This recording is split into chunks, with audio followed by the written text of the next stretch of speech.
అందుకని ఆకాశ పక్షులతో ఎందుకు ఆయన పోలుస్తూ మాట్లాడారు అంటే అవి వెత్తవయ్యా, కోయవయ్యా, సమకూర్చుకోవయ్యా, కాకపోతే తర్వాత రోజు కావాల్సిన ఆహారము 6 నెలల క్రితమే దేవుడు వాటి వరకు విత్తింపజేశారు. స్తోత్రాలు చెప్దాం ఒకసారి.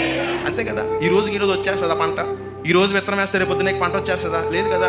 ఆకాశ పక్షుల గురించి దేవుడు ఆలోచన ఎప్పుడు చేస్తున్నాడంటే 6 నెలల ముందు చేస్తున్నాడంట, సంవత్సరం ముందు చేస్తున్నాడంట. మరి నా గురించి ఇంకెంత గొప్ప ప్రణాళిక కలిగి ఉంటారో ఒకసారి ఆలోచన చేసే వారంగా ఉండాలి. మొట్టమొదటి ప్రాముఖ్యమైన విషయము, ఈ నూతన సంవత్సరంలో మనము చింతించడము మానివేసే వారంగా ఉండాలి. చింతించవద్దు అని దేవుడు తెలియజేస్తున్నాడు. Don't worry. ఈరోజు అనేక మంది చింతించి వారి యొక్క ఆరోగ్యాన్ని పాడు చేసుకునే వారు ఉంటున్నారు, వారి శరీరాన్ని పాడు చేసుకుంటారు, మెంటల్ పీస్ని పాడు చేసుకునే వారు ఉంటున్నారు. ఈరోజు క్రైస్తవులకు ఎందుకు ఉంటుందో కలవరం నాకు అర్థం కావట్లా.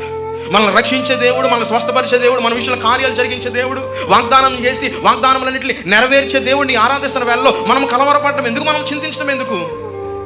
ఆయన అంటున్నమాట, ఏ పక్షి అయినా చింతించడం చూసారా? ఏ జంతువు అయినా చింతించడం చూసారా?